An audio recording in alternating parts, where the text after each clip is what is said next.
Okay. So love and awareness is the theme of this retreat. And we couldn't have two better teachers representing love and awareness. But you'd think that Ramdas would represent love and Roshi awareness because of her Buddhist background. But we're going to flip the switch today. And Roshi's going to tell us a lot about love as well, and Ramdas is going to talk about awareness. But first, we probably need some definitions of what it is that we're talking about here. And so I thought it would be great if Ramdas related, some of you may have heard it before, but certainly a story of his first encounter with real love or unconditional love, I think is a good starting point. So maybe you could talk about that, Ramdas.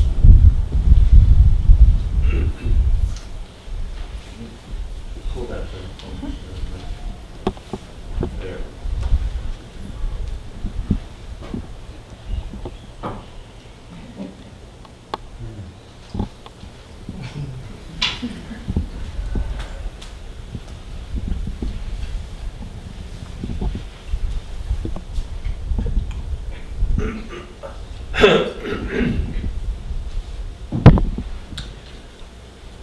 I went to, whoops.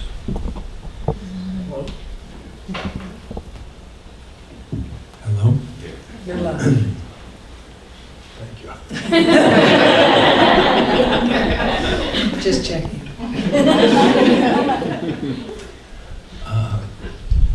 I went to India in the 60s because I was with other people that we were taking psychedelics, and we were not knowledgeable about the deeper planes of consciousness. I had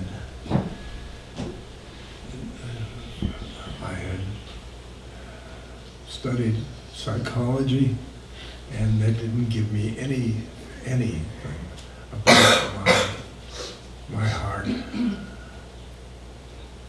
And so I went to India with a friend who he had a big Land Rover. He had beds and ice chest and things.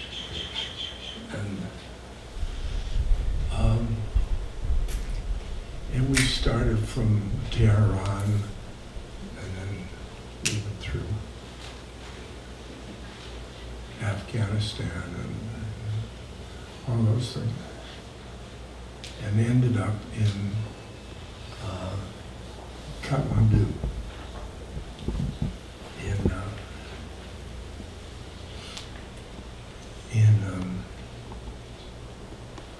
right above India.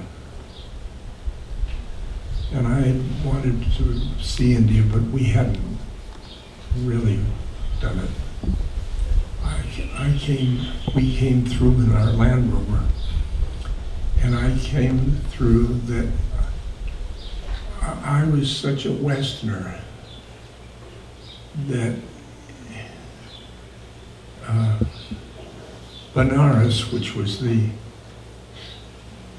city where Hindus go to die in order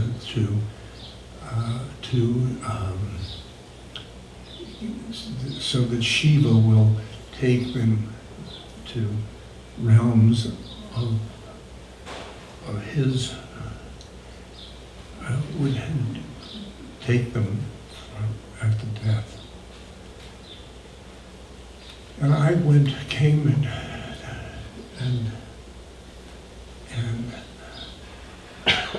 it my Western heart was there were so many people in the streets with every illness, and they had a little pouch in their belt, which would they were coins to buy the wood for their funeral pyre. And I note hospitals, nothing. And I just felt so terrible that I went home to the hotel and I hid under the bed. I mean, I was just totally put off by this. And just 5 years later, after I had been with Maharaji and the temple, I went into Benares again, and I started to look, because the fear was gone, the Western fear of suffering. And I went in and looked in the eyes of these people. And their eyes showed that they were content, and they were looking at me as poor slob, poor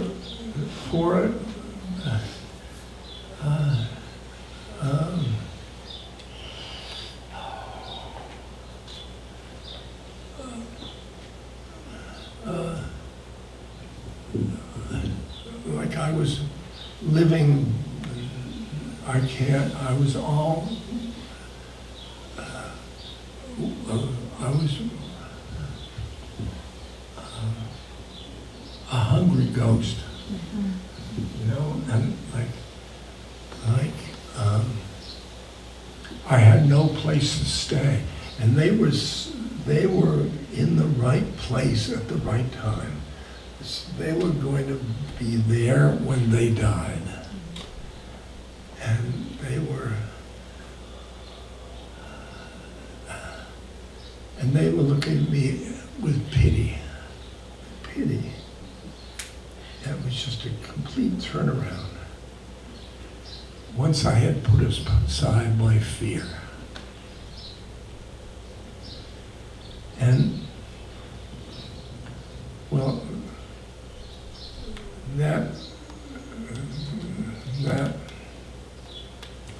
so we had gone out to Kathmandu after that, and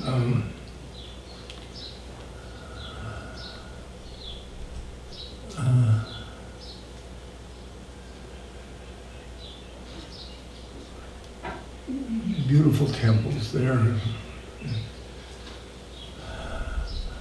We stayed at a very fancy hotel. My friend had a lot of money. And we, big time, and we were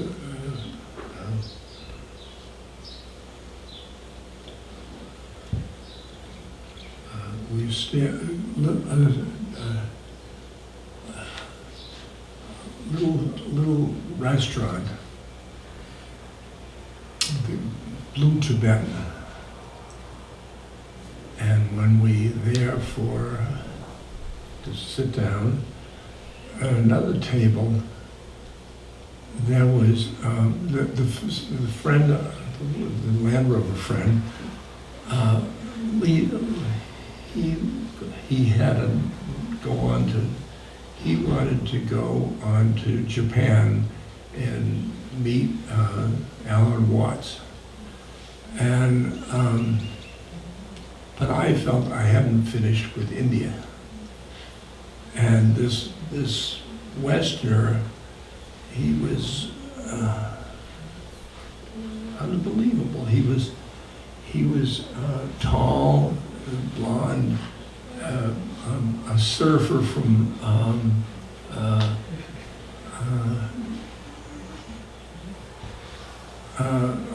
Southern California, and he was dressed in all Indian clothes like a sadhu would dress. And he had his top knot and the whole business. And I mean, he intrigued me because he obviously knew something about India. So then he came over to the table. Of course, he was coming over the table because he recognized me as a drug person.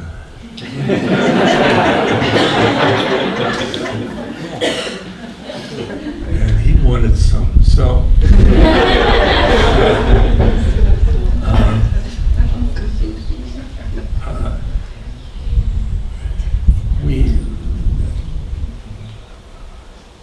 we talked, and we said we'd take a trip around India to Buddhist temples.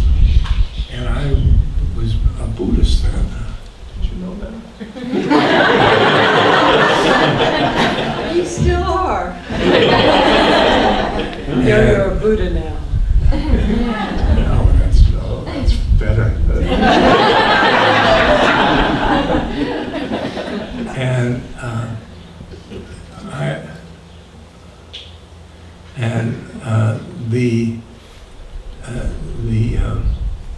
We started around Buddhist temples, and we were walking, and he wouldn't let me wear shoes, which was my blistered feet, and we had to beg for our food, and I wore all dhoti, and I was a beggar, sort of, with my travel checks.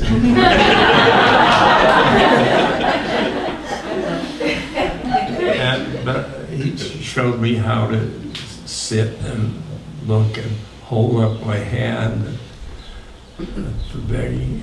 And so we were going on this nice adventure, and he received a letter from the Indian government saying that he has stayed too long. He's been years in India, and they wanted him to leave India. And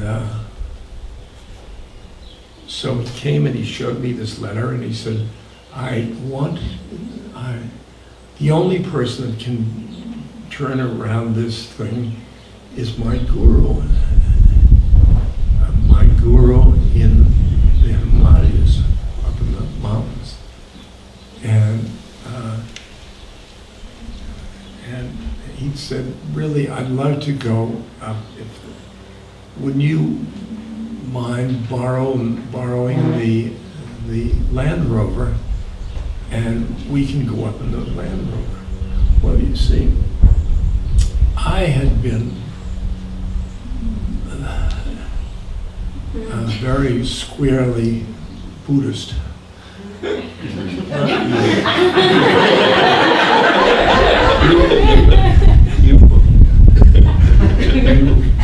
My stereotypes of Buddhists, you completely altered. Something else altered you. And so he said, we're going to Hindus, guru. Well, about Hindus, my God, they were too many gods and goddesses, and then they were calendar art, like calendar art, and they blaring loudspeakers at the temples, and gurus. I was a psychologist, and I said, well, all right, I'll go because I want to protect the Land Rover, because I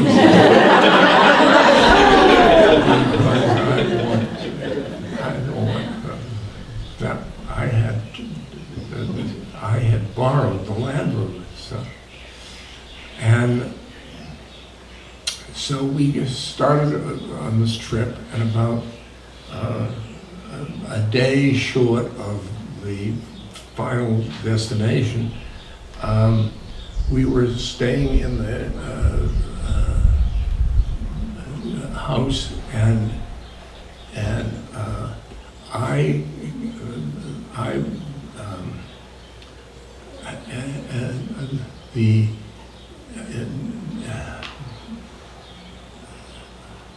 in the middle of the night, I had to go to the bathroom, and I left my bedroom and got the outhouse and way far away. And I was walking, and it was the stars were magnificent. They were like Van Gogh, those stars. And I just looked at the stars, and I thought of my mother, which was very weird for me to think about my mother from at that time. She had died 6 months before, and so I thought about her mother, my mother up there, and I continued to walk, and then I burst out laughing because I was a Freudian therapist, and that I should think about my mother on the way to the outhouse was just Freudian.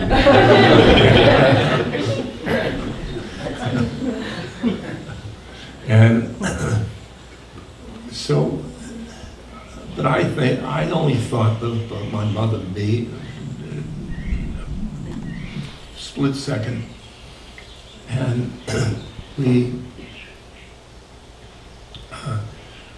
then we went on and drove up to this temple, little side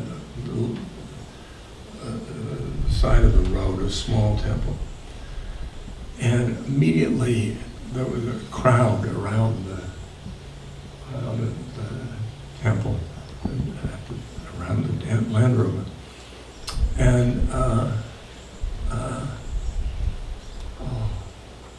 and he was speaking to them. He spoke Hindi, and they were all laughing,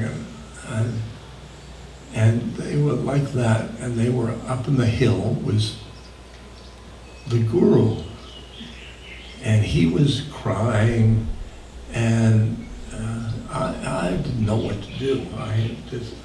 So I decided I stayed in the Land Rover because I protect the Land Rover.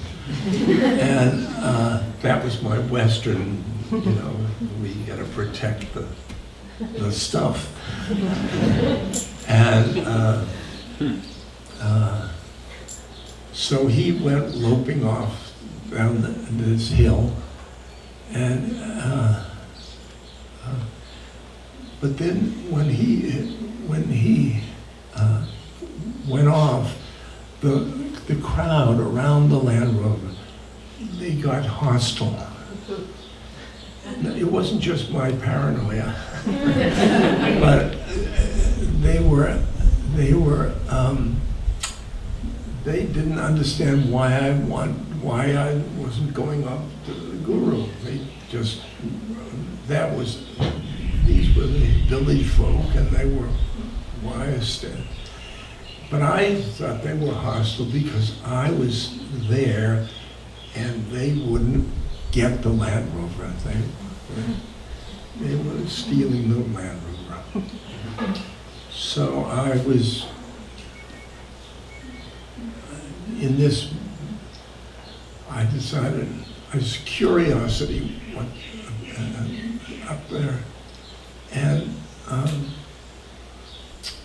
the curiosity plus their hostility made me go up to see the land, to see this guru.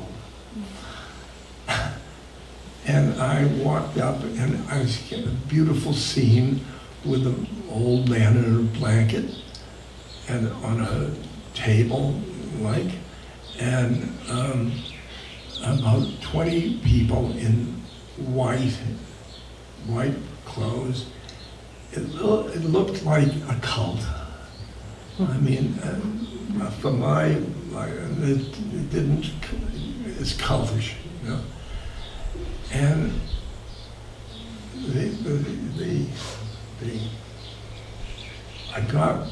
I wouldn't bow or hold my hands in pranam or anything. I just had my hands in my pockets and my jeans. And then this old man, I was about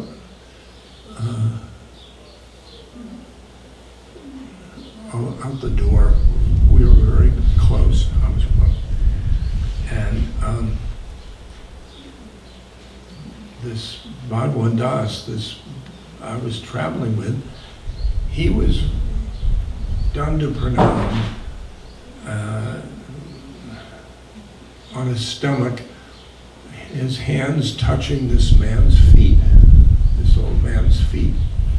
And I'm not going to touch this, I don't care what. I'm not going to touch his feet, that's just baloney. And just this man, the old man, pointed at me and he said, that's my interpretation of Hindi.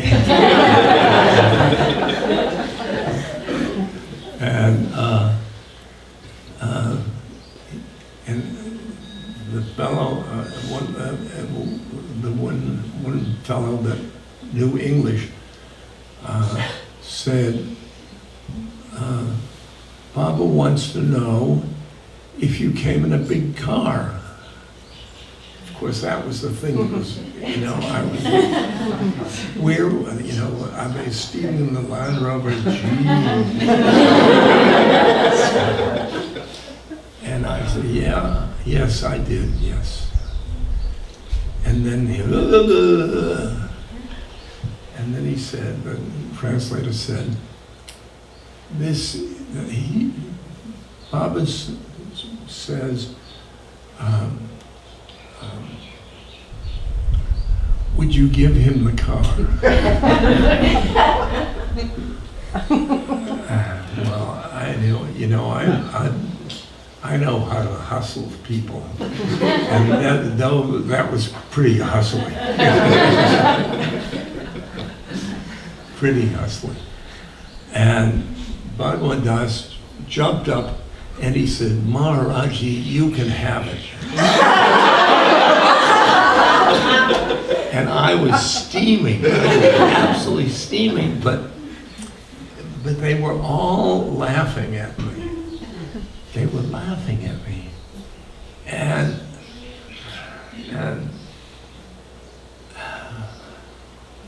they were laughing because they knew that Maharaji never asked for anything except an apple or something like that. He ever asked for anything. And they knew that he was putting me on. But I didn't know that. And so then he said, take them food to the temple and give them food, Because he believed in giving people food. It's like, just feeding people. And then we came back to him, and he looked at me and he said, come, sit right here. And he was right here, and I was down on the ground. And he said, he said, this is Hindi. The translator moved in.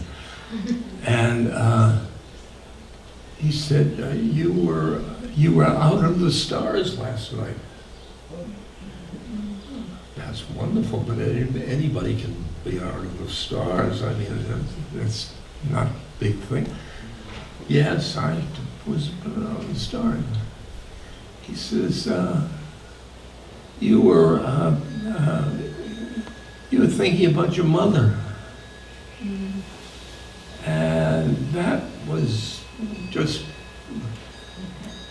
everybody just the edge, because I'm cognitive psychology, and we don't do those things. We don't do this. And he read my mind.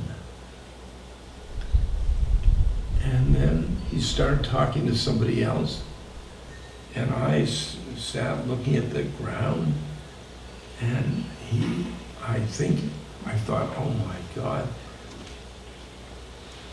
he is reading my mind. All the things he can't possibly. Oh God, this is terrible.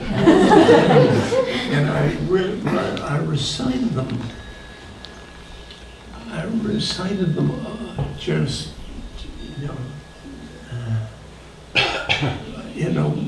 about a list of them that people would not love me, just about those things. And I got so embarrassed. I was just thoroughly embarrassed. And he was right here. And so then back, he looked up. I looked up into his eyes, and he was looking at me with unconditional love. Unconditional love. And I don't think I'd ever been looked at with unconditional love. I mean, my parents, you had a good boy, lots of people, little conditions. Be smart, be a good friend, things like that.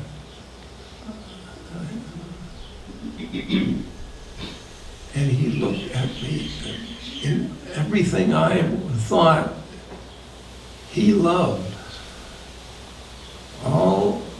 And I just was bathing in this love.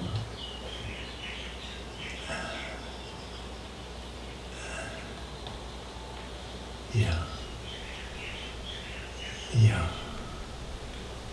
That's my beginning introduction to spiritual love. Unconditional love. And I understood,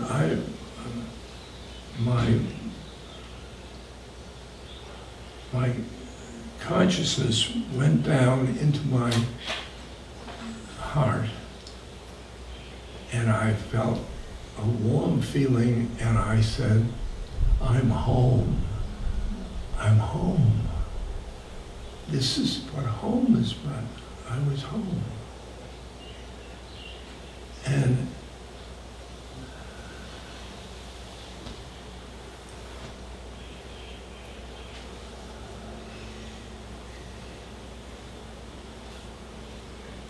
yeah.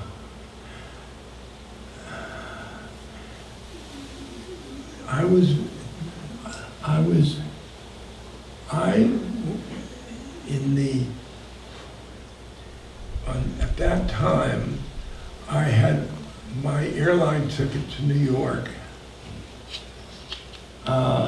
in my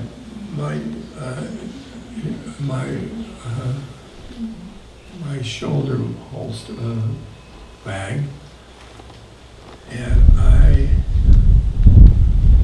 was planning to leave India two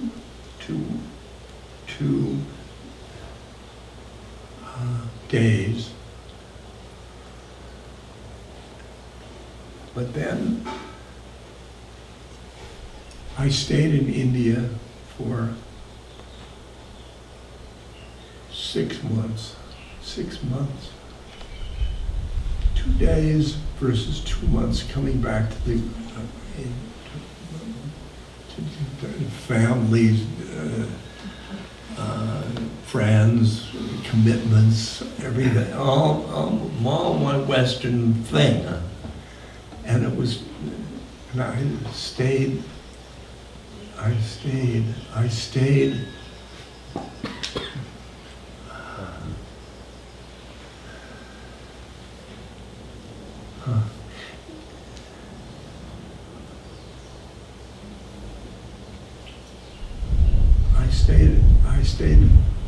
with him.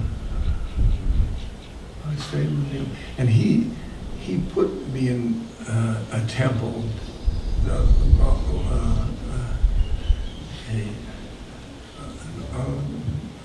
very, and he went away and then come back, and I just knew I was home. I was home. How about that? That's good. One other thing when Maharaji said, you were thinking about your mother when you were out under the stars, the thing he said after that, which is relevant to me, as I'll explain to you, is your mother died of spleen. Yeah, In English, she went spleen. That wasn't translated. Yeah. And then Ramdas fell down from that and started crying. I mean, he just fell apart then. And then it was, so that little interlude, that little bit, so when he came back to America after that, and he told this story, the first person to hear it was Rameshwar Das, who's here somewhere. Right over there. There he is. Amongst other people, and myself, a year or so later, when we heard that story, and when he came to the point where Maharaji said that, and Ramdas just fell apart and just weeping, we got that unconditional love thing transferred to us from Maharaji. We didn't know it at the time, but that all got transferred to us, and we experienced that same unconditional love. And the power of that transfer, goes on to this day without Maharaji having to be in a body, as many of you obviously know. And so that love is what we are talking about here. And I just want to, do you want to say something else now? Yeah. One of our Guru brothers. Oh yeah, this is good. Is a doctor, Dr. Larry Brilliant, and he's an epidemiologist. And he said, when you come before Maharaji, he said, I came and I looked at him and he said, he was a saint, you know, he loves everybody, you know. But he said, when I just sit there in front of him, I loved everybody. I loved everybody. I looked around and everybody I loved. Now you can hear the transmission from heart to heart. This is the way this spiritual love comes from heart to heart. When the Rameshwadas, you, heart to heart. And I found that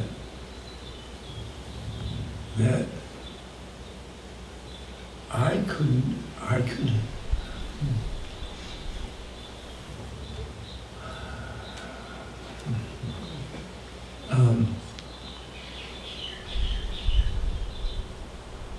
Maharaji was a worshiper of Hanuman. It's the monkey god in Hinduism. And Hanuman becomes enamored of Ram, who was God at the time, in that yuga, that time period. And all he wants to do is serve Ram, and just serve and serve. And he serves with such love, and he serves God. And while he's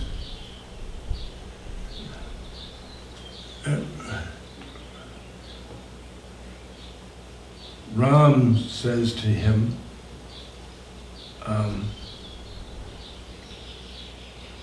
who are you, monkey? And he said,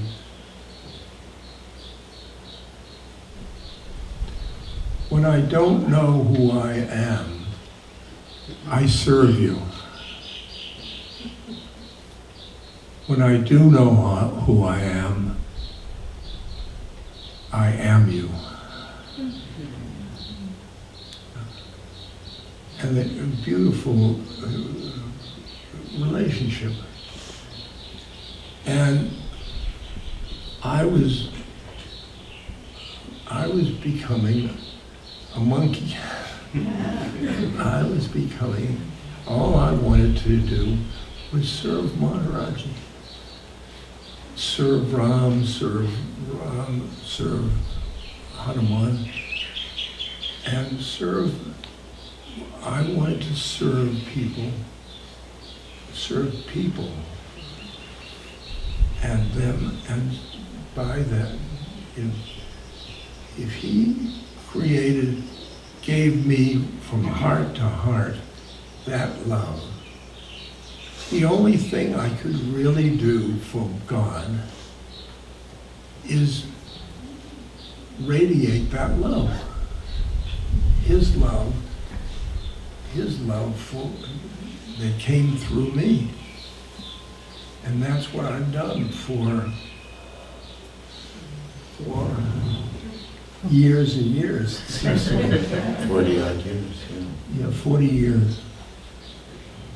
And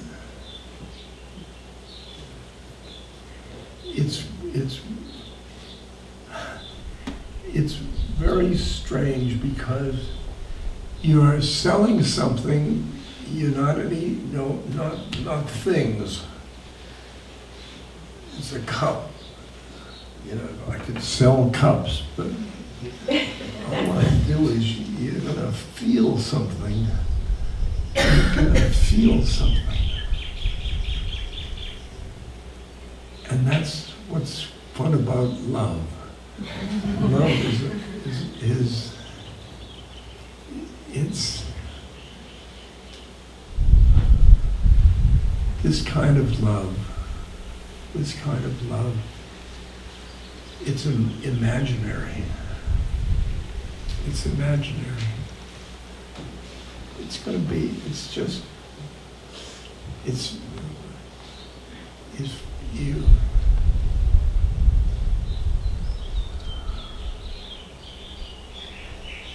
Yeah. You know, I told you, I was a psychologist, and this is the ego. The ego is where most of the Western people, they're pretty much centered around the ego. The ego is your roles, father, mother, man, woman, doctor, things like that.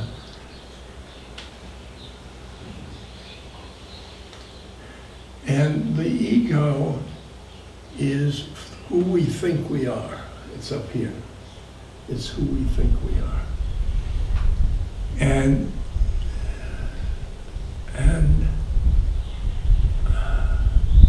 it's based on fear, because it's based on us being little boxes of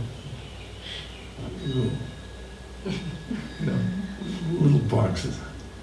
I'm little me, and the world is this bit. It was, God, it's so big. The winds and the wars and and my mother's knees were up here.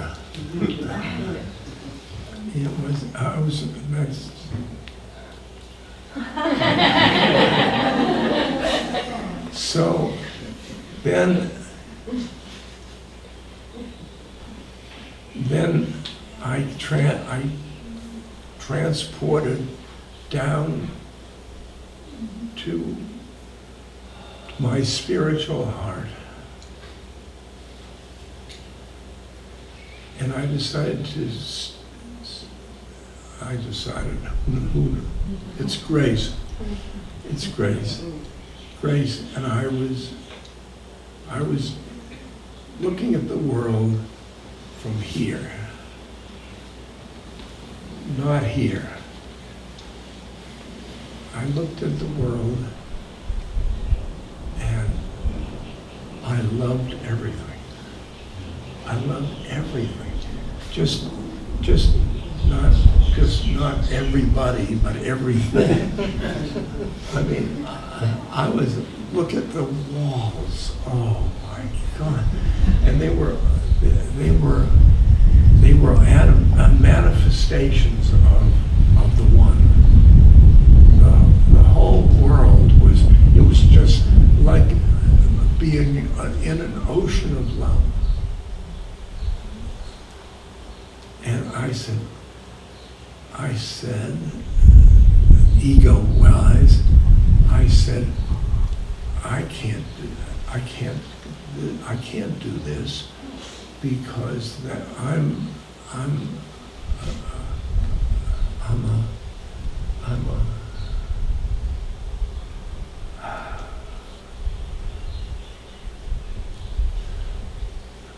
this is too good for me. This is too good for me. The ego. This is too good for me. And then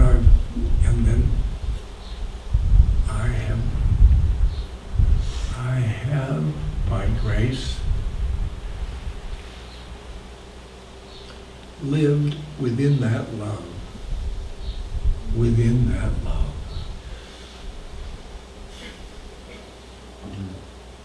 And that love without seeing love. But, and there's one more stage, one more plane of consciousness. It's being love. From seeing love, being love. And when you go like being love, you radiate love. You radiate love. And it's if you want to love, to live in a loving world, just radiate love. You would do it first. You do it first.